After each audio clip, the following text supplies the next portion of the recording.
This teen with a brain tumor was awake during her surgery, and she sang through the entire procedure.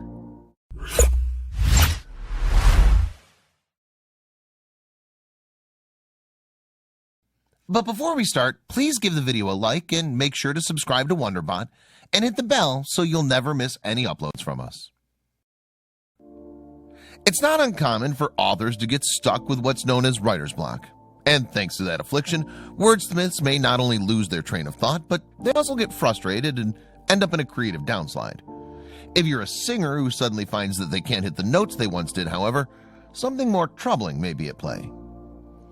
And Kira Iaconetti found herself in such a situation while still young. The teenager had harbored a real interest in music during her formative years and had taken to the stage for the first time at just 6.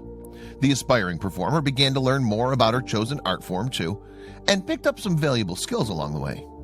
Everything changed for her, however, in 2014. In that year, you see, Iaconetti started to experience some strange episodes where she would seemingly forget how to sing. As a consequence, then, the teenager visited Seattle Children's Hospital in a bid to discover what was afflicting her, and she received an answer after an MRI scan. Specifically, Iaconetti discovered that she not only had a rare form of epilepsy, but also that a small brain tumor was growing in her right temporal lobe.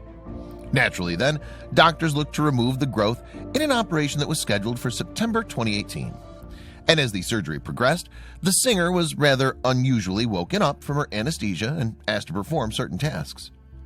There are some people who are fortunate enough to discover their callings while still young, and Iaconetti can certainly count herself among that group, as her passion for music came to the fore when she was just a child. Not only that, but the talented young woman was pretty much entirely self-taught in her endeavors. Iaconetti knew that she had performing chops too.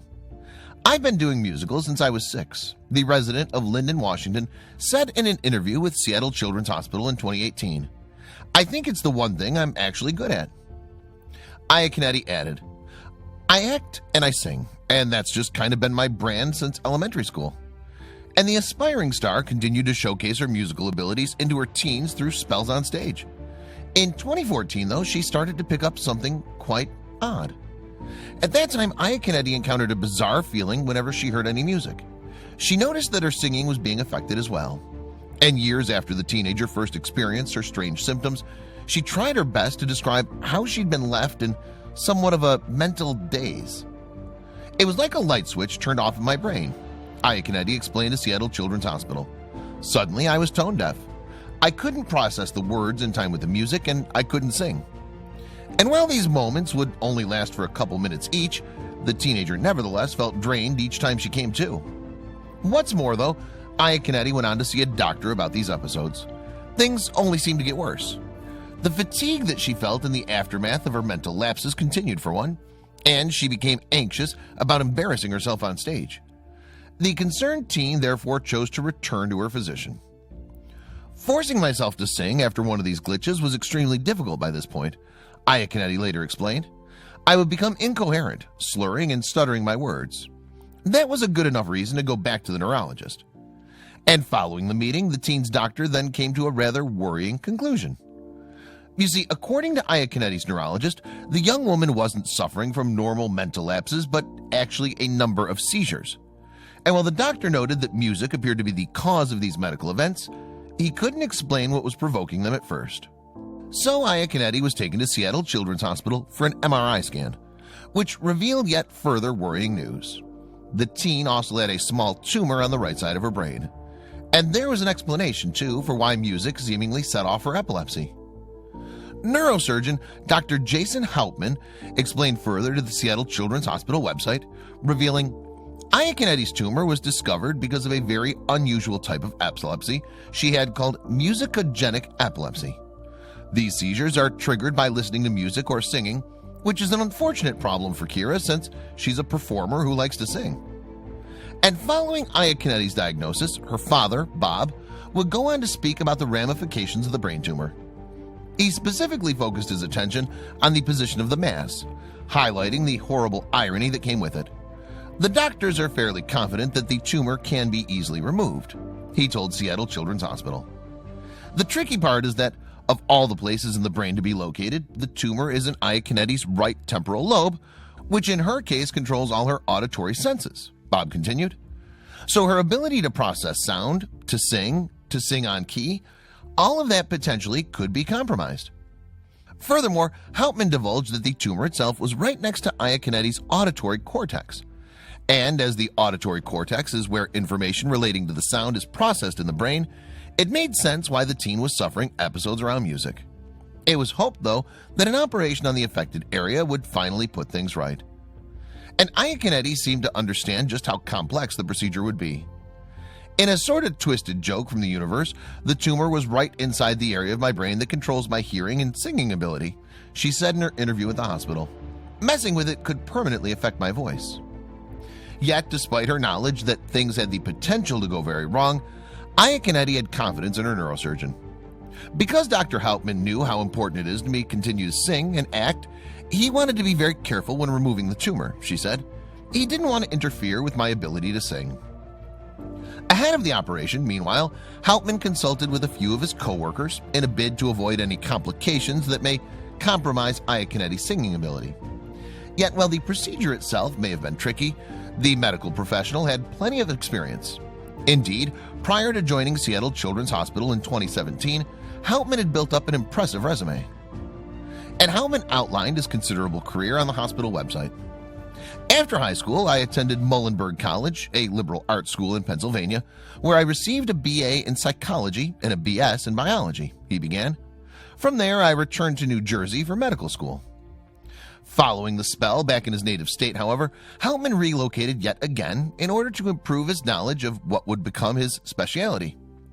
Then I moved across the country to Los Angeles, where I trained in neurosurgery at UCLA under Dr. Neil Martin, he concluded.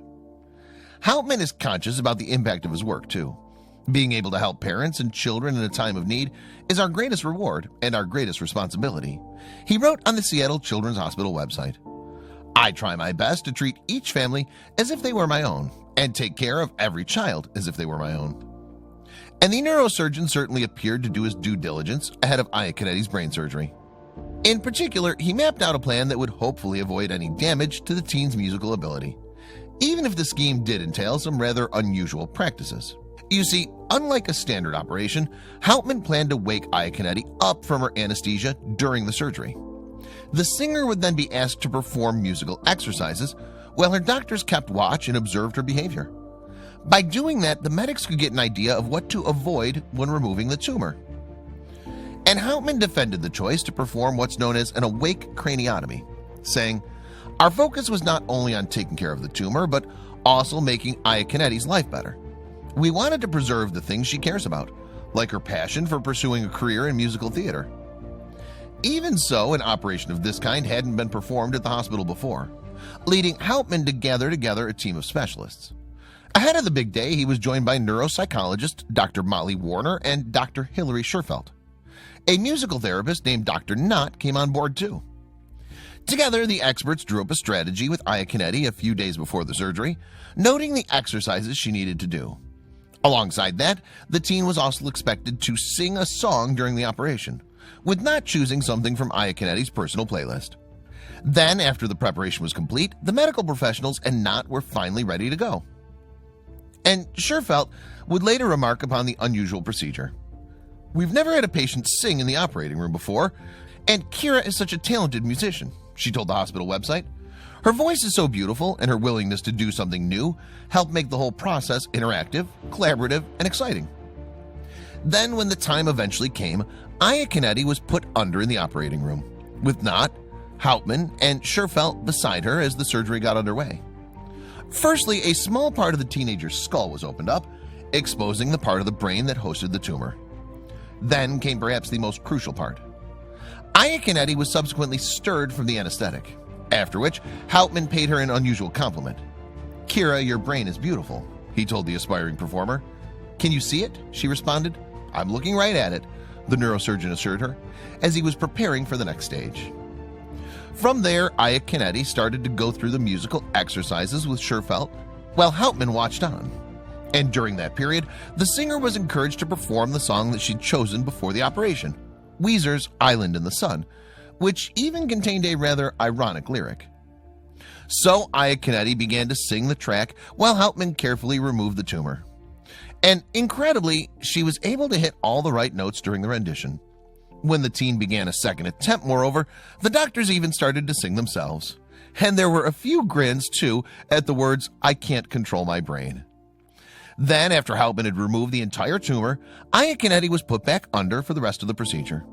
And following a short recovery period, the singer was sat up in her hospital bed with a guitar in hand, showing very few signs that she'd had brain surgery just 2 days before. Hauptmann, meanwhile, has since reflected on the awake craniotomy. "At Seattle Children's, we deal with the incredible every day," he admitted. "Kira is a remarkable young lady who had a terrible problem. We came together and developed a very novel way to approach her problem that we're hoping will have a positive impact for the rest of her life." And fortunately, the tumor itself was benign, with the aspiring musician subsequently given a clean bill of health at the hospital. In Hauptmann's opinion, too, Iaconetti shouldn't require any additional care, not least because the risk of her experiencing similar problems is low. All in all, the neurosurgeon and his team gave Iaconetti a new lease on life. And perhaps unsurprisingly, the teenager wants to continue pursuing her lifelong dream. She said in her interview with the Seattle Children's Hospital website, "My biggest fear before the surgery was that the seizures would get in the way of performing. Now I want to get back to the stage and to performing as soon as I can."